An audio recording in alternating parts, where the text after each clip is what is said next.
Entrevista especial aqui hoje com vocês. A gente está na CNN com a Lila Ibrahim, que é uma das líderes do Google DeepMind. O Google DeepMind que acabou de anunciar um investimento aqui no Brasil para capacitar 16 mil educadores para ensinarem não só sobre inteligência artificial, mas também a pensar sobre inteligência artificial, a ter pensamento crítico, quais os riscos, os limites. E a gente vai conversar com ela agora sobre isso e sobre muitas outras coisas. Lila, nice to meet you. Nice to meet you too. Thank you for having me here. Thank you for being here. We're so excited for this conversation. So let's talk about AI, about this big announcement as well. But first, AI sparks a lot of different opinions. Is it gonna save us? Is it gonna destroy us?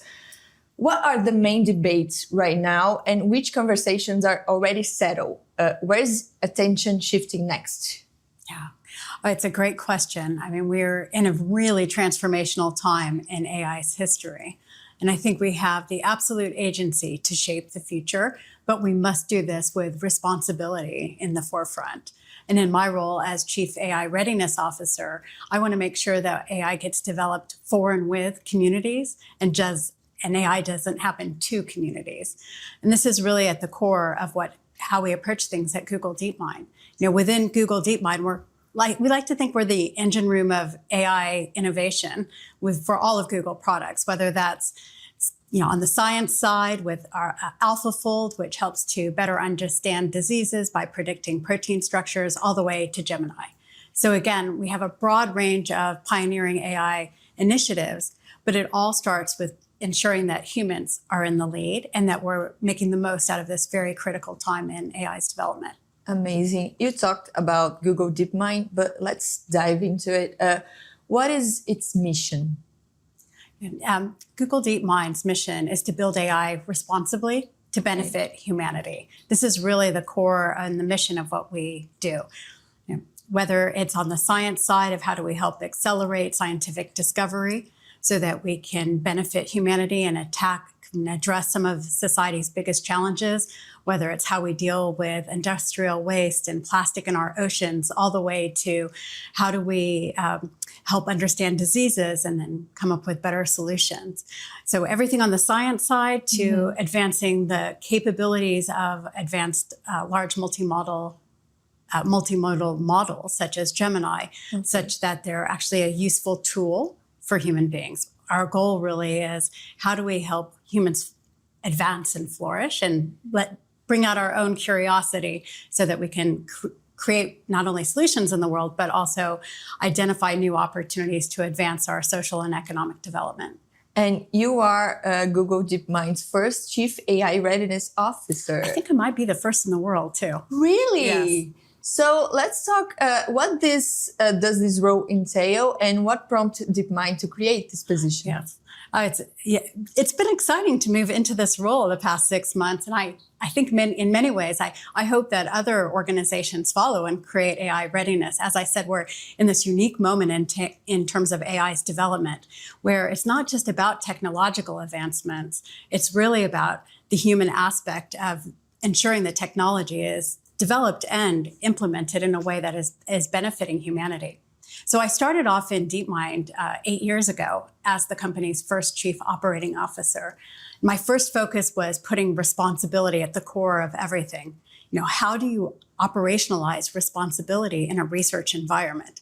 And after 8 years of really building the organization, the responsibility aspects, and how we collaborate with the outside, I felt that so much has changed in the world over the past 8 years that it was really time to start shifting the focus to, we've built it internally.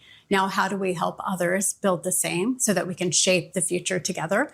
So it's really about how do we co-imagine and co-create the future, a better future, not just the AI lab, but doing it globally and with critical partners around the world. Amazing. And I have to say, it's very special to see women in this position, because you inspire a lot of other women to do the same. So, well, I hope so, because if AI is actually going to be beneficial, we need more voices. Yes. And we need more participants in this. And it's funny, I've had a very long technology career, and I feel in many ways like it was built for this moment in time. At the time, sometimes my journey didn't make any sense to me at all.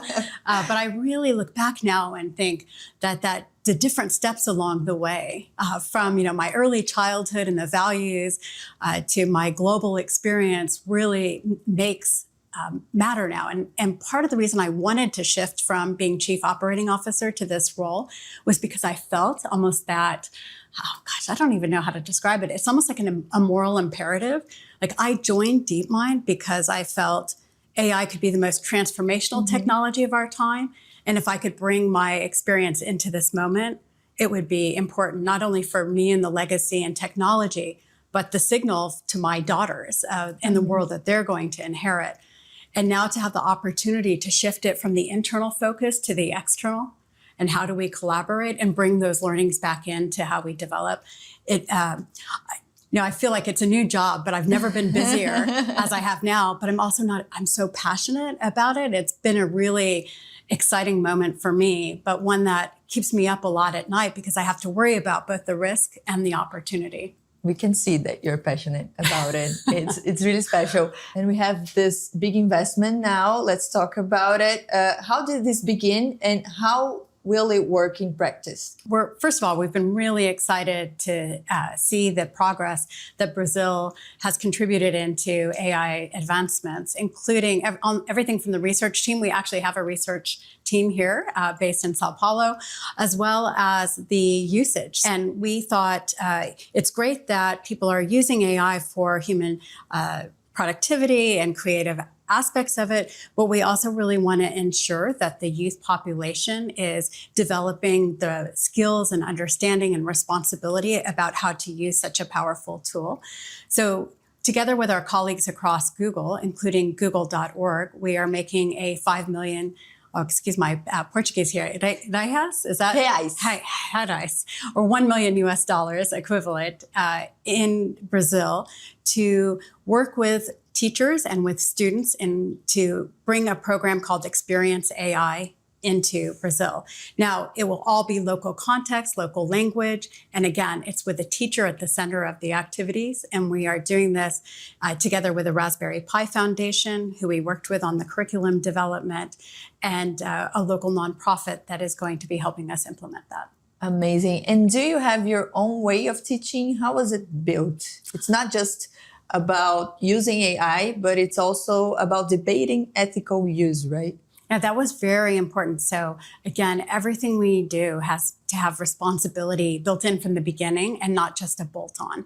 So when we first developed this curriculum a few years ago, we wanted to make sure that it was something that was thoughtfully and intentionally developed such that it could expand globally. So we actually began working on this based in London, and we worked with underserved communities to make sure that as we were developing the curriculum, that it could be a way that would engage the students to learn more about AI, but not just about it from a technical perspective, but a socio-technical and an ethical. What are the questions to ask? How is it trained? When to trust it? How to ask questions to really interrogate and be curious about the technology. Once we had it in practice and use and can really fulfill the development of the content, we looked at the expansion. So again, want to be clear too, we really believe the teachers and the facilitators play such a critical role, so that the responsibility is not only in the content, but it's in the thoughtfulness in which we want to approach bringing it into Brazil with local partners. Amazing. So I looked into some studies about AI in education here in Brazil and brought some data to include in our conversation. 71% of Brazilian higher education students use an AI frequently, and 42% do so weekly. So in your view, what's the next big challenge for education? Adoption, literacy, or responsibility? From my perspective, all three. So my answer is yes. When I hear some of those numbers too, the engineer in me thinks about, okay, if 71% are using it, what's happening to the other 29? Are they going to be left behind because they're maybe not able to really understand how AI can be useful in their lifelong learning? So I think we have an issue here with access. And, you know, access is interesting because in the past, when we had introduced technology, let's say computers into classrooms, it was, you know, people didn't have computers. We had to worry about the internet connection. Now with artificial intelligence, it's available on all your devices as soon as it's launched. And so access, we have to make sure that students are connected. But even if they have access, sometimes they're not using it. They don't have the literacy skills to know how to use it. And I think this is one where we have to also think about the role that the teacher plays, because learning to use AI responsibly in the classroom will help students use it better outside of the classroom. Instead of just looking for an answer, they have to ask the questions to get to, you know, learn how to ask better questions to get to an answer. Last year, we introduced a technology called, a feature called guided learning. So maybe I can explain that a little bit. Is that, sure. Yeah, we'll have our own lesson here. As I said, DeepMind likes to think about what are the big scientific challenges in the world. And we decided that learning was a science problem. How do you learn differently than I learn? And so if we could understand how different people learn, then we could make AI help meet the student where they're at. So we did a lot of work with pedagogy experts, education experts around the world. We then took a basic AI and made it focused on being a good education specialist. Last year, Gemini was starting to get more capable, less hallucinations, more grounded in fact, more widely available, affordable for people to use. At that time, we took that special education features and put it into Gemini. What that means is everyone around the world can now use a special feature called guided learning. And what it does is it takes you step by step through the solution. So if you have a difficult math problem and you want to understand how to break it down, then you can do it. And maybe you like to listen to when you learn, or I like to visualize, so it can give me the information in a way that I can learn better. And we think this is going to be an important step to, one, personalized learning, and then two, to personalized mastery. But it all has to start with the students having the encouragement to use these tools both in the classroom and outside. So you're not memorizing for a test, but you're actually learning what you need to learn. Since you mentioned that, how can AI assist people with learning difficulties, neurodivergence or disabilities? My father, for example, he was blind and unfortunately he passed away before the rise of AI, but early technology already helped him. So how might future AI push these advancements further for individuals in similar situations? This is something that's also very personal to me. My sister has cerebral palsy, so she grew up with a wheelchair, and people, you know, the school system was not made for her. But my parents had to fight to have her have access to an education. She's had a very successful career now, but I learned very on where technology could be helpful. And it goes back to responsibility. We have a unique opportunity to ensure that this technology is finally built with access in mind. And the fact that from Gemini, we built it from the beginning to be multimodal, and that means it can take audio, video, image, code, text, all together. And that means that I think for the first time, we have an opportunity to use the technology to bring everybody into play. Yesterday, earlier this week, I had the honor of visiting Google's new Accessible Design Center in Sao Paulo. It's only the second one in the world that we're building out. And it's really a place with ITP near the University of Sao Paulo to be an engineering center to encourage not only within Google, but also the technology community to design for and with accessibility in mind. And, you know, I see this firsthand in my own household. I have one daughter who's dyslexic and one daughter, they happen to be twins. So I see the difference that one is a traditional learner, and the school system, she can fit to the existing school system, the industrial model of education. And my other daughter uses AI, as I mentioned, to break down problems to understand. Mm-hmm. So I'm very excited about what this means, but we have to keep talking and encouraging people to think about building and using AI to ensure that everyone, everywhere, has access. Sure. And there are also a lot of concerns about dependency on technology and the loss of human connection. How do you balance both sides? I think with any technology, we have a lot of lessons to learn from the past.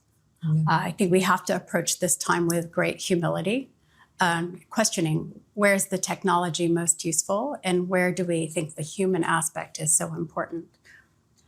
I like to, when I talk with teachers or I talk to business leaders, I like to encourage them when they're thinking about AI in their organizations to understand how people are using them, but also how their team members are not using AI. Can we celebrate the fact of what is so human about the work that we do and think about how to reward and encourage it?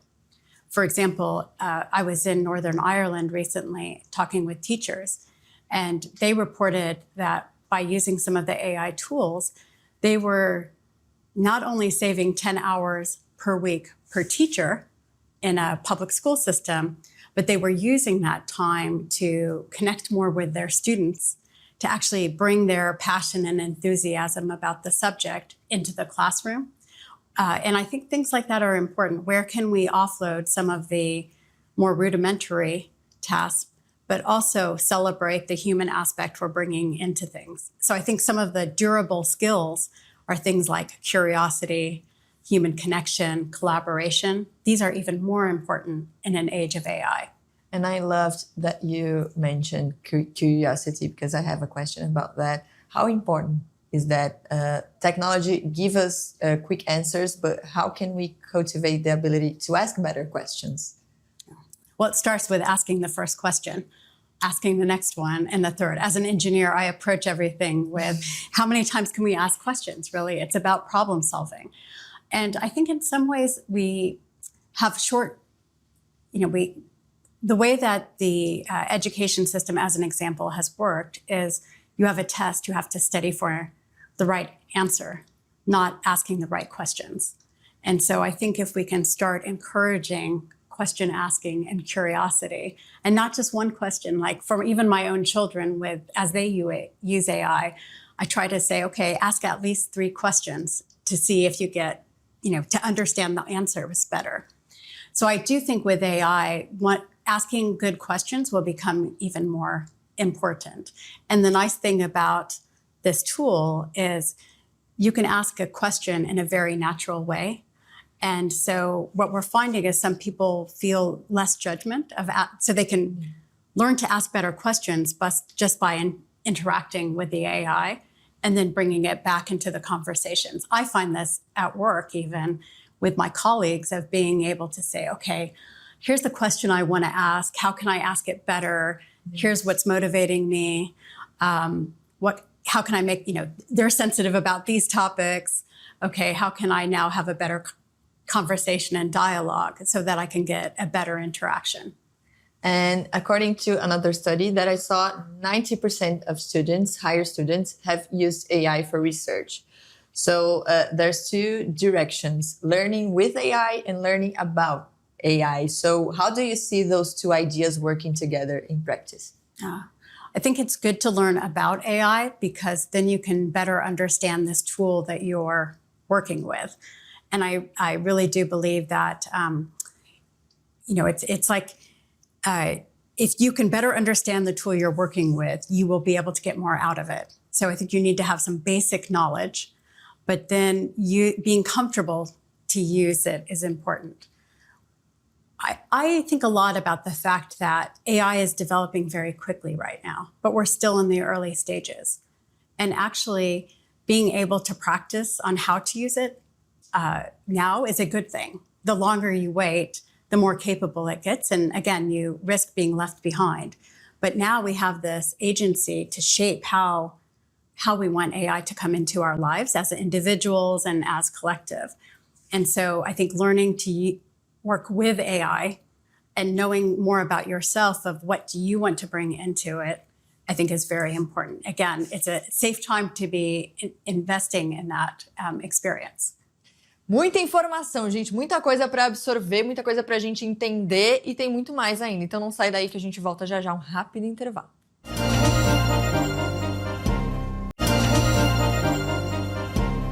Viu? Passou rapidinho. Já estamos de volta com a Lila aqui para continuar falando sobre inteligência artificial, agora olhando para o futuro, Lila. I'm not a parent yet, but I have a lot of nieces and nephews, and I see that they can ask AI to do their homework, for example. So some worry that AI may weaken learning thinking. Why study if a bot can tell me everything? So how can we integrate AI in ways that don't make us intellectually lazy? And how should parents as well navigate this new world? Yeah, I think this is a real concern. It's a big part of the reason why I think learning to use AI at school is important. By shutting it out, the students are still going to be accessing the technology. But if you use it in a classroom, you can learn good study habits and then use it outside of classroom and bring it back in. This is also why we came up with the technology feature around guided learning, because being able to not give the answer, not just be a know-it-all, but instead like really learning about something and being able to go into steps is very important. I also, there's two ways. So teachers and classrooms are important, but so are parents. Many people think if I'm not supposed to use it, I want to use it. Whereas instead, if we start to shift the culture to say, let's talk about appropriate usage. Maybe in one class, we can use it as a reference, or, tell me the questions that you asked the AI, again, supporting curiosity. So I think there's many ways that we can bring this into the classroom, and we're trying to work with teacher groups and organizations and institutes globally to think about how we really bring AI in a way that supports the human aspect. We like to think of it as not a human in the loop, but the human in the lead. And if we can keep human in the lead of the technology, but children don't have good mental models. It's up to us as adults to think about how we want to teach them and showcase the way that this can be done. And we have to talk about critical skills as well. So what habits should educators and learners adopt to preserve this critical thinking? Yeah. And I like to call these some of the durable skills. I actually learned that from my children's school, from the headmaster, who said, okay, let's not talk about soft skills.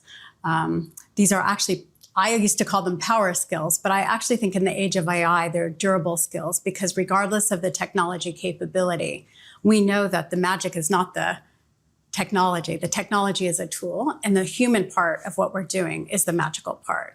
So I think that goes back to how do we think about curiosity, how do we think about critical thinking, and how do we think about collaboration, or the 3 C's as I like to call them. Okay. And Lila, I have to say, as a journalist, I worry about the risk of misinformation, especially with AI creating content so easily. So what steps can we take to make sure the information we get is accurate and trustworthy? I think right now this is a big challenge on a lot of people's minds. I think it's also why asking questions and getting different sources is quite helpful. We've been doing a lot of work around misinformation. Google has a long history in this space. We've also developed tools like SynthID, which is a technology called watermarking, so that you can see if something has been generated by artificial intelligence, and that's across our products. And we're working with other companies, technology companies, to adopt the same technology. So regardless of where it may have been developed, you can detect that. But I also think it comes back to, even if we have information, how do we trust it? And that's really going to be the part that I think of humans of learning to ask the questions and interrogating the sources is really important. Okay, so in an environment driven by numbers, data, and code, do you think there's room for humanity? You talked a lot about that, but where do you see the human element in the AI conversation? Yeah, I think it's missing. I think we need to keep it more prevalent, more front and center. And again, this is why I took this role, because as a technologist, as an engineer by training with over 30 years of experience, to me, this is not just about the technology and the capabilities. We have to do this in partnership with different communities so that, again, AI happens with us and for us and not to us. And I think too many times we're talking about the feature and the capability without talking about the so what, the why, the how. And so we don't know what the future is going to look like. There's many people with many different types of predictions, but they're really just predictions.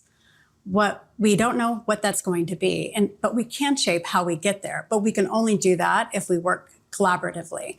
It's not one company or one country. We have to do this in a way that is thinking about the global impact. I like to use the fact that over 40% of the world's population is 25 and younger. 90% of them are in the global south.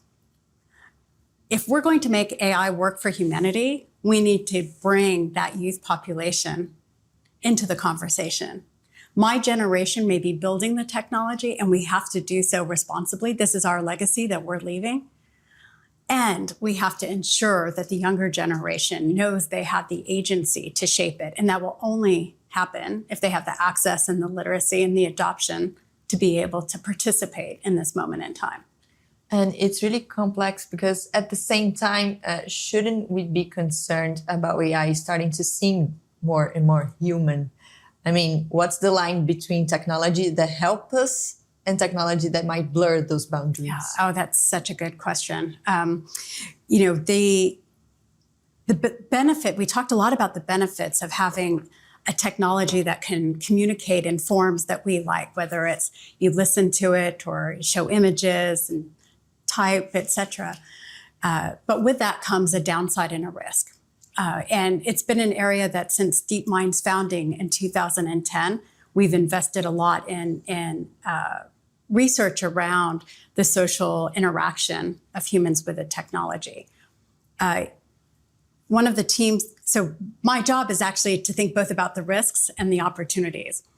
On the risk side, one of the areas that we have is an ethics research team. And they do work of thinking around what's coming in the capabilities of AI. And actually, when we start a new area of research, how do we start thinking about investing in the opportunity, but also in the risk? So for example, when large language models were just starting, we published an ethics paper around the vocabulary around risk and opportunities. And we waited for that to be finished before we published the technical paper.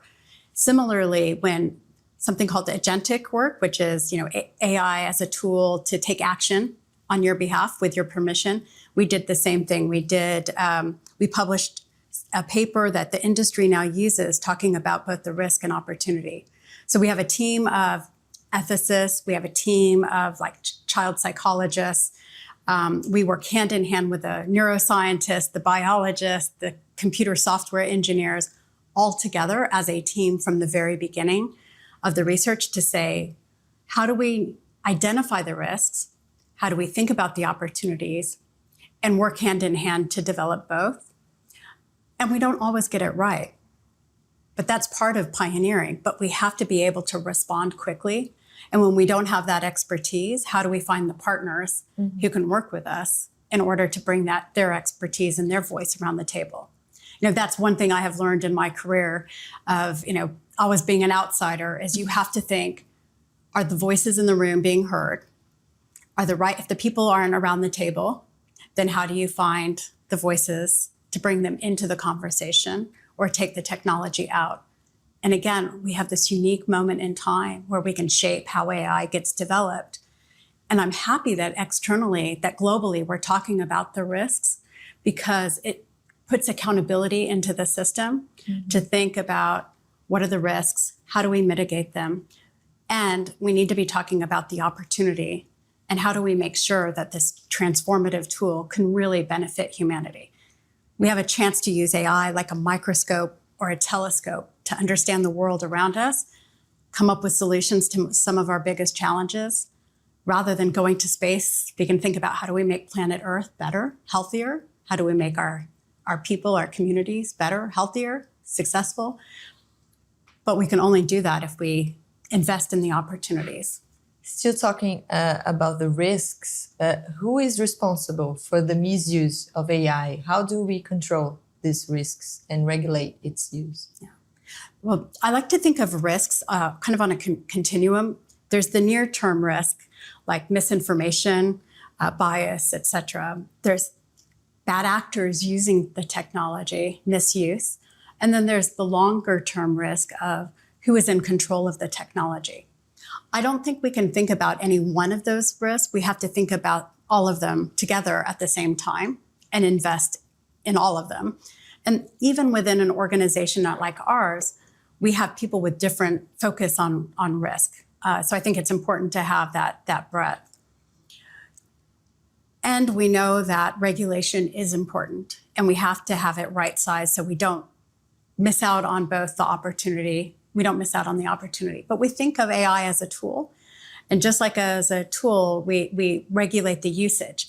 An example I like to use is a really good fast car engine, right? You don't regulate the engine. You think about the car and the speed limits, and you think about seat belts and other things. So it's an entire system. So I think we have to think about AI similarly, which is it's just one part. Like if it's going to be in healthcare, how do we regulate the usage of it, not just AI standalone as a tool across many different industries?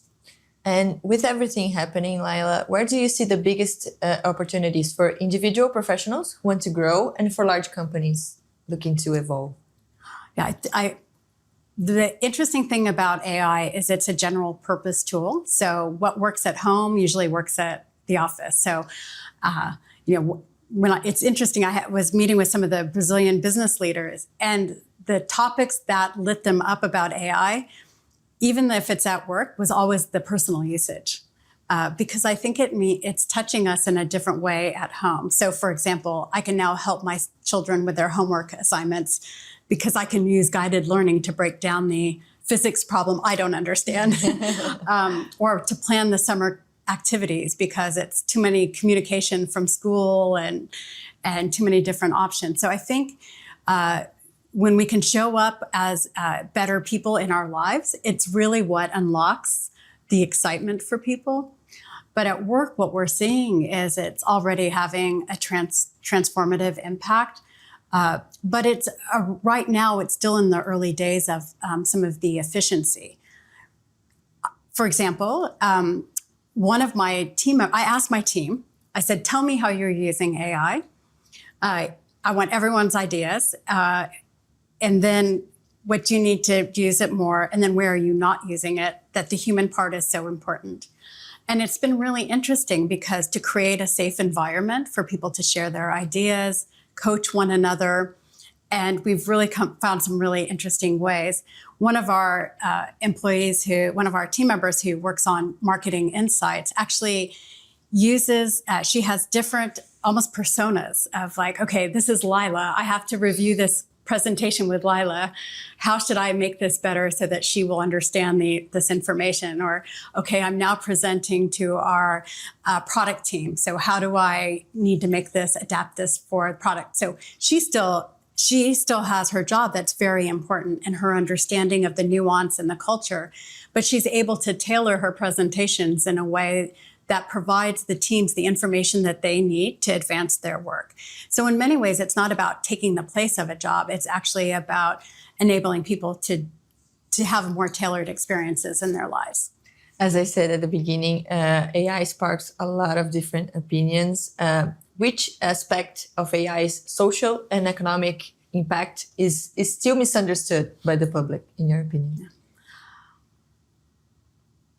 I think a lot of people are, from where I sit, There's a lot of concern about where is this going. And I think that's important. But I think we need to be participating in the here and now to ensure that we don't inadvertently create the future we're scared of, and instead start to embrace the technology in a way that lets us shape the future in a more informed way.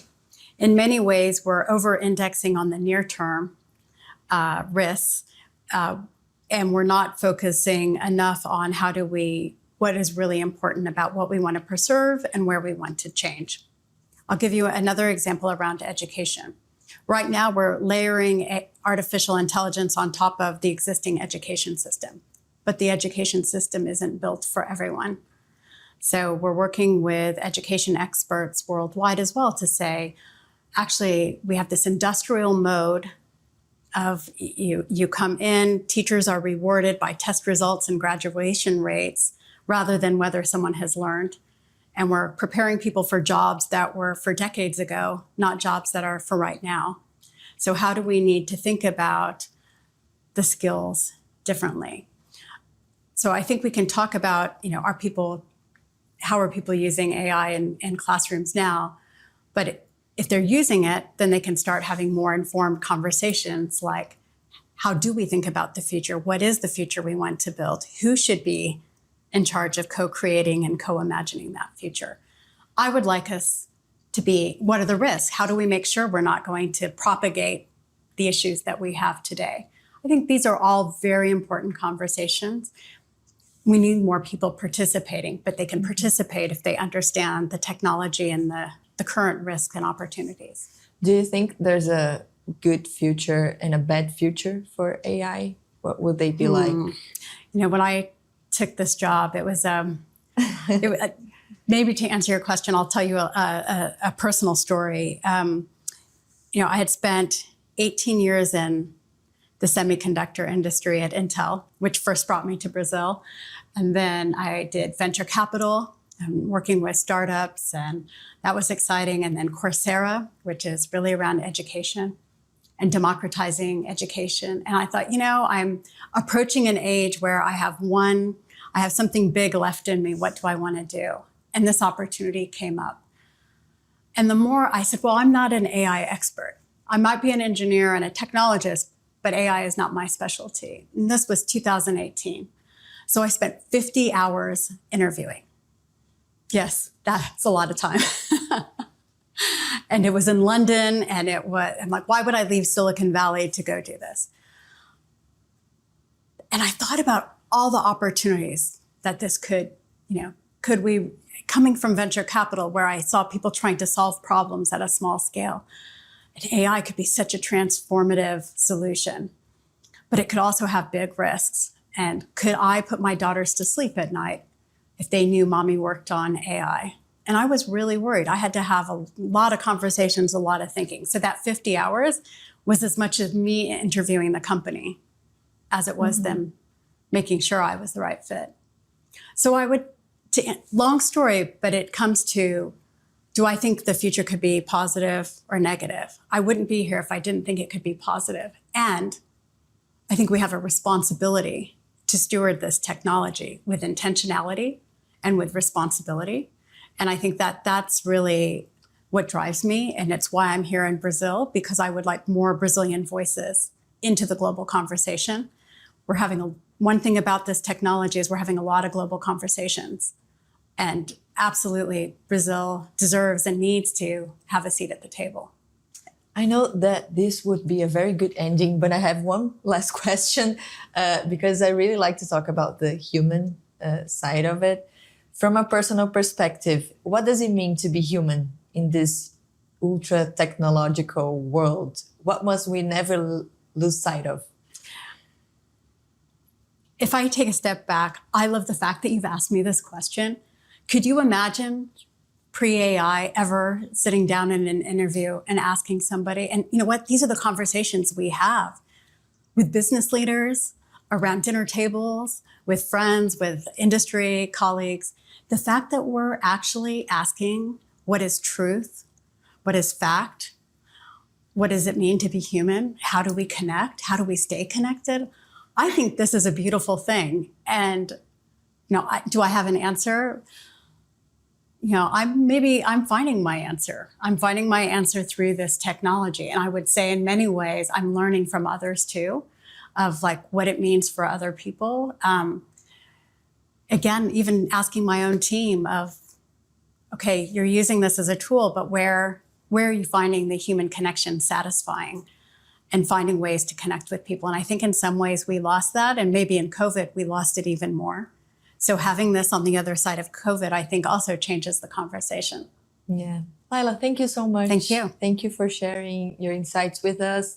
Thank you for your time. Thank you for visiting Brazil again. Very, very happy to have you here. Yeah, it's exciting, and I hope this is the first of many trips in my role here at Deepmi. Thank you. Thank you so much. É isso então, gente. Entrevista com a Lila Ibrahim aqui no Brasil para esse anúncio, né, para esse investimento. Lembrando que tecnologia e inteligência artificial, a gente está sempre de olho na CNN. É só ficar de olho no nosso site. Até a próxima.